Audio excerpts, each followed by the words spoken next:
Coming up on Broncos Country Connected, the Denver 7 crew shares what's in store for week 2 of the offseason workout program and discusses which players are primed for a breakout season. Then the 2022 Denver Broncos Cheerleaders have been named. Get a glimpse into the audition process and learn more about what makes this team one of the league's best. Finally, get a sneak peek into Steve Atwater, The Road to Canton, a 2-hour television special airing this Thursday at 8 o'clock on Denver 7. You won't want to miss it. Broncos Country Connected is next.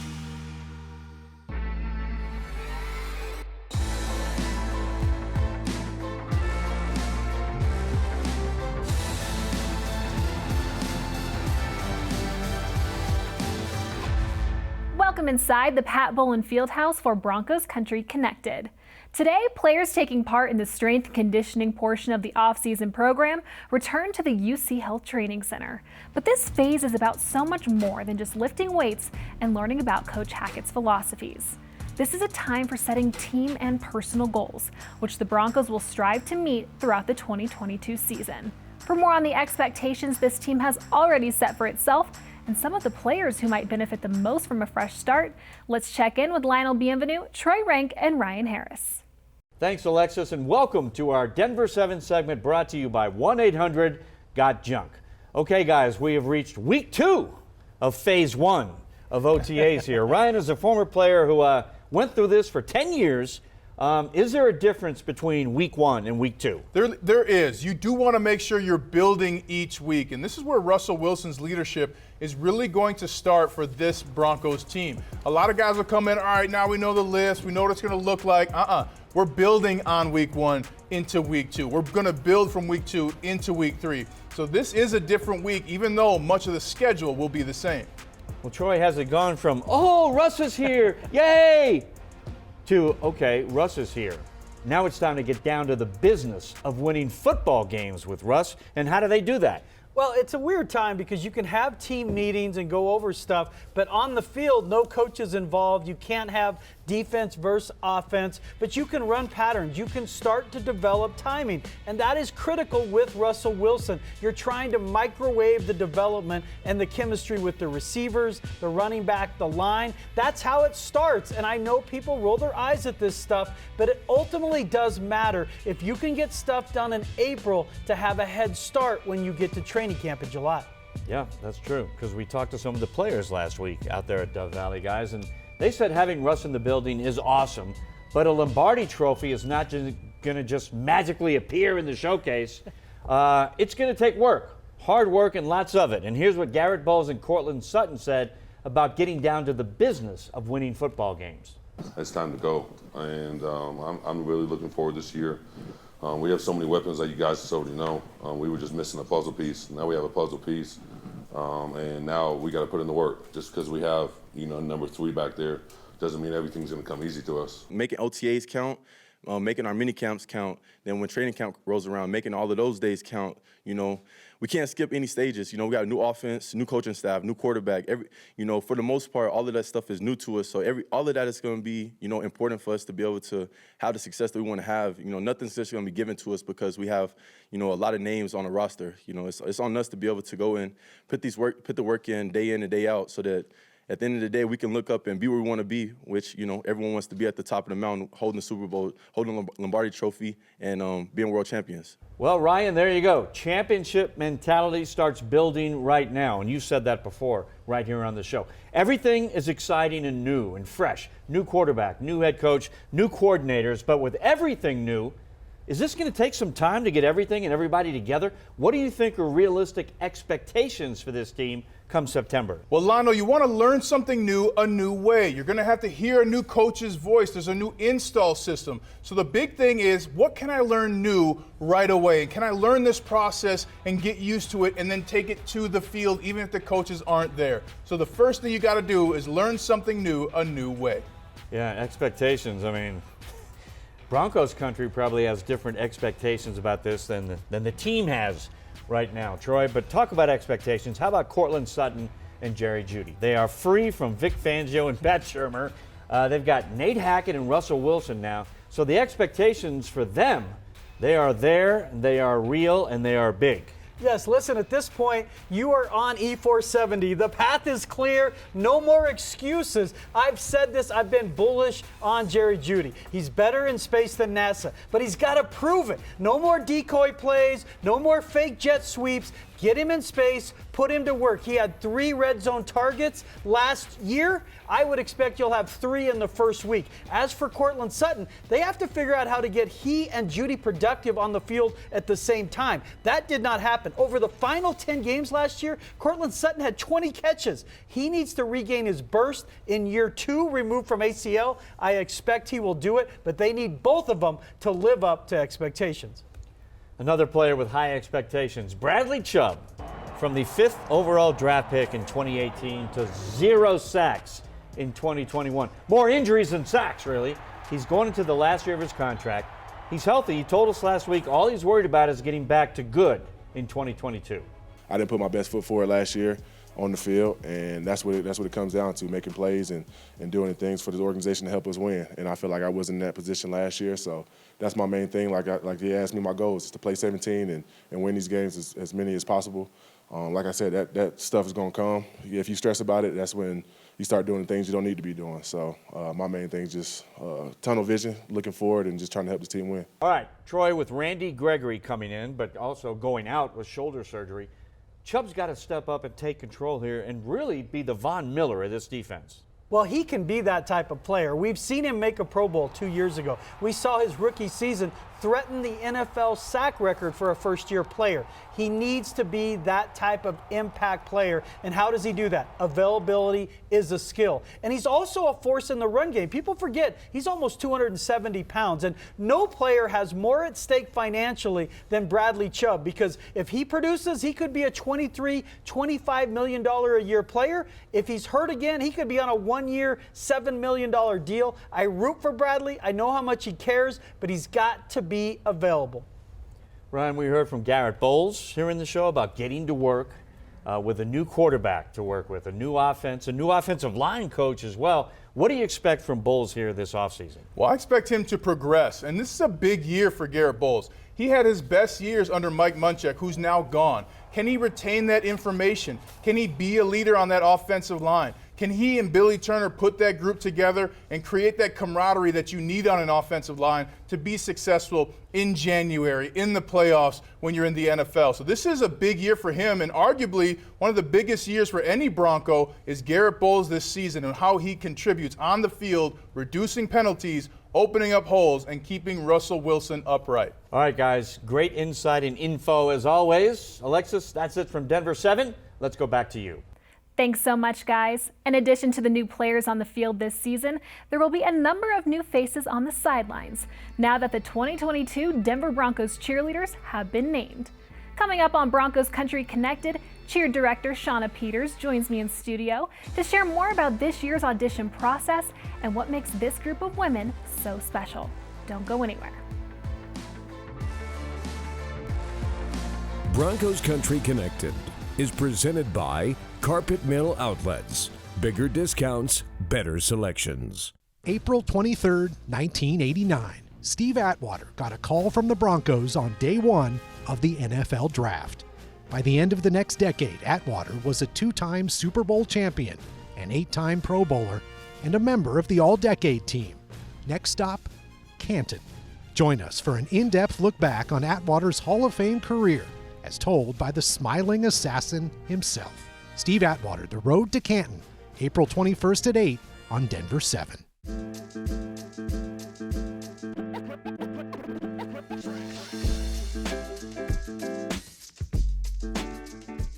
2022 marks the 30th anniversary of the Denver Broncos Cheerleaders. So Shauna, how did the Denver Broncos Cheerleaders come about, and how has this program evolved over the last 3 decades?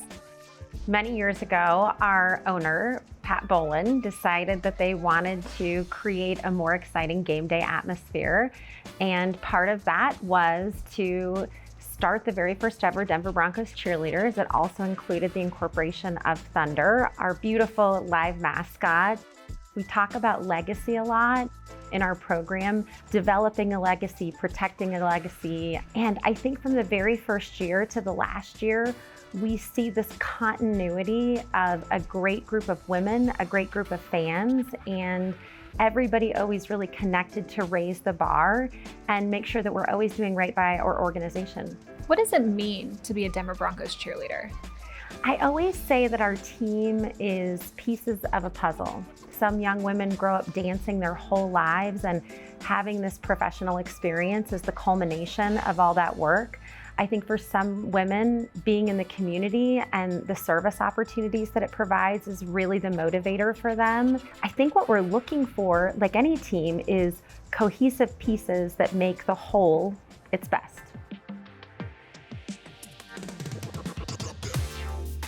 Every year, it seems like the audition process becomes more difficult for you and the judging panel because the level of competition continues to increase. These women are so talented. So tell us about the process that these women go through to hopefully wear those iconic chaps one day.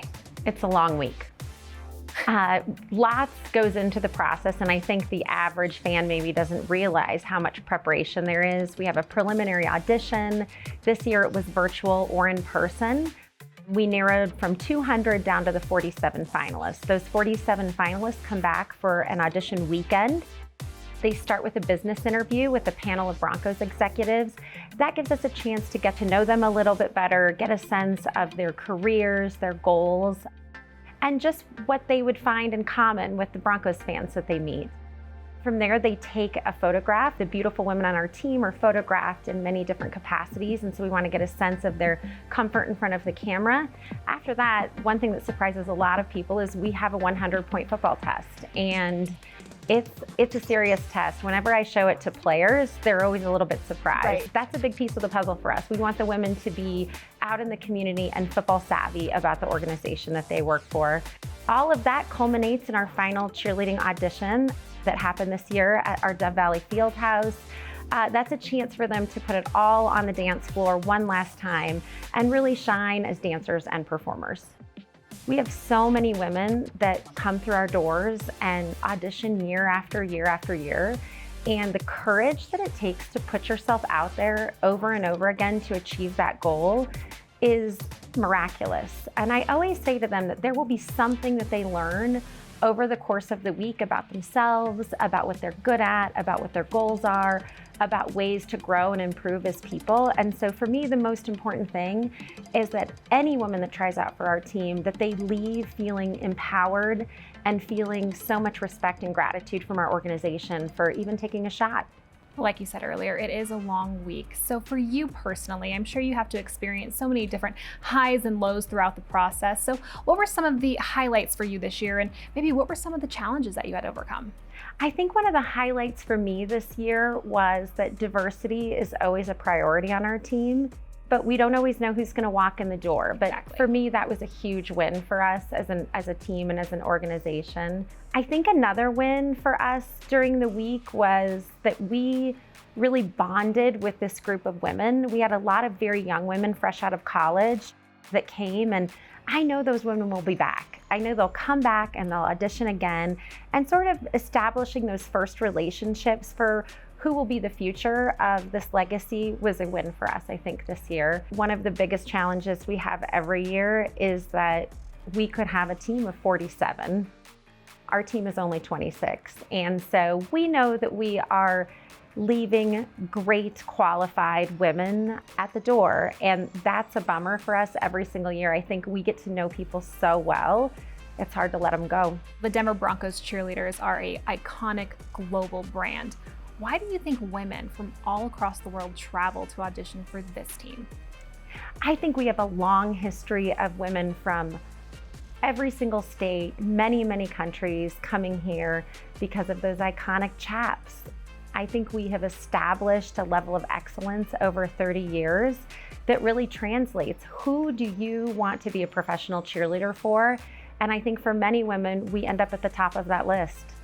These women are brand ambassadors for this team and the community, from visits to the Denver Broncos Boys and Girls Club to military appreciation appearances. What do you hope these women accomplish in the community? I think that the biggest part of the job is not the performance on the field. It really is that community outreach piece. Obviously, the Broncos are a part of everything that happens in Denver. And who do you send, right? Our players have work to do here at the facility. So oftentimes it's our cheerleaders who really get to represent our organization, and they do it so well. But really at the end of the day, they're fans like every other fan out there. And that connection with somebody connected to the organization and connected to the love of our football team is really what makes them beloved. Well, for young girls at home who aspire to wear those beautiful Freebird boots and those white chaps someday, what's the greatest piece of advice you could give them? I think that you have to pursue excellence at every turn, whether that is in the dance room, whether that's being a part of your speech and debate club, understanding football. Sit and watch football with your brothers and your dads and your moms and get to know the game, because every piece of that puzzle will be there, and when it's your turn and you're old enough, we'll be ready for you. Shauna, thank you so much for the time, and congratulations on such a wonderful team this year. Thank you. Of course.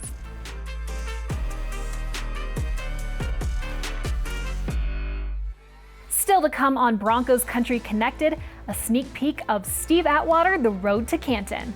A 2-hour special airing this Thursday evening at 8 o'clock right here on Denver 7. We'll see you right back here on the other side of the break.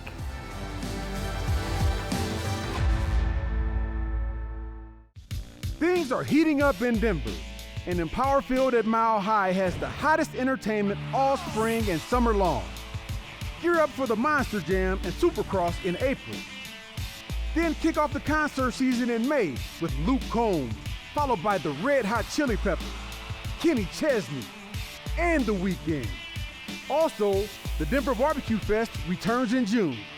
Tickets for all of these events on sale now at Ticketmaster.com.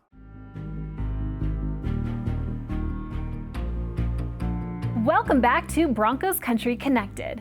On the eve of Super Bowl 54, Broncos safety Steve Atwater got the coveted David Baker knock, signifying his legacy would live on forever in the Pro Football Hall of Fame.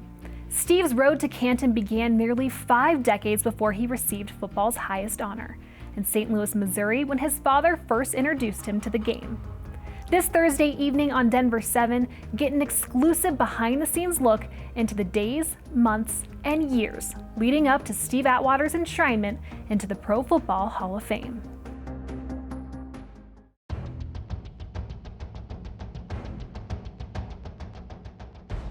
Before long, Steve started to prepare for his induction in August. But in March of 2020, the world came to a stop.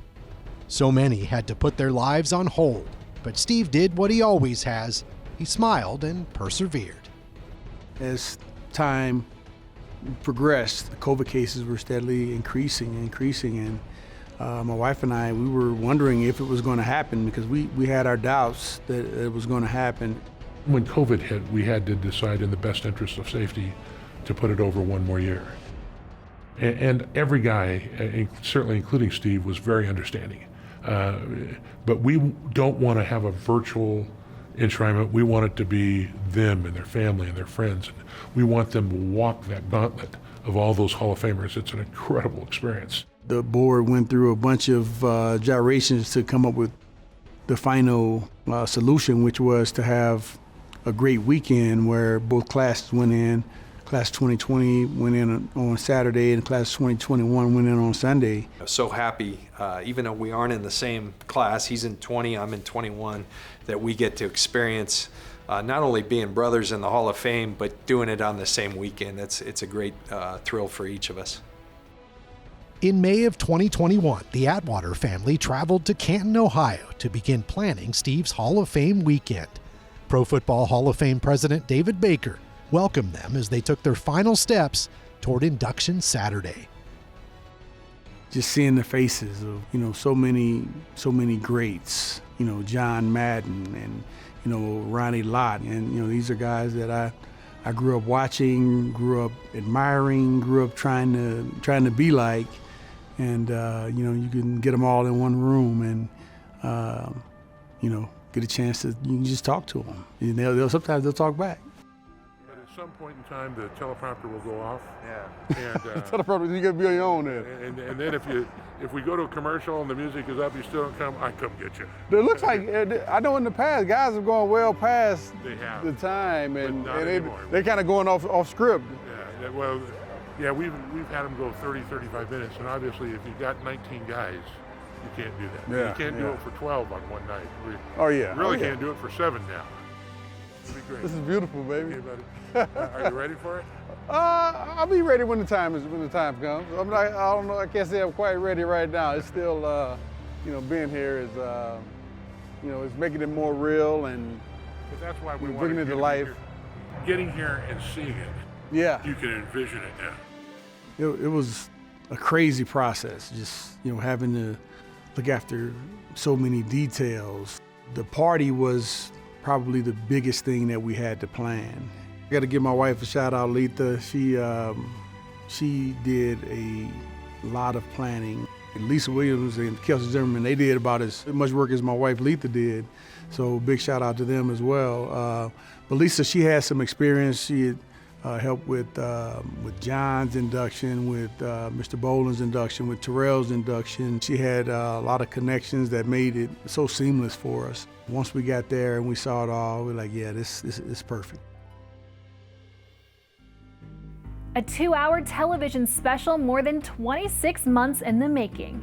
Steve Atwater, The Road to Canton, presented by Icon Pass, airs this Thursday at 8 p.m. right here on Denver 7. Join us as we hear from the smiling assassin himself, Mike Shanahan, Wade Phillips, Dennis Smith, Dave Logan, and so many more as they recount Steve's journey to the Pro Football Hall of Fame. You won't want to miss it. Well, that's all the time we have for this week's Broncos Country Connected, but from all of us here with the Denver Broncos and Denver 7, thanks for watching. We'll see you this Thursday at 8 o'clock for Steve Atwater, The Road to Canton. Broncos Country Connected is brought to you by Ford Trucks. Built better, built stronger, built Ford tough.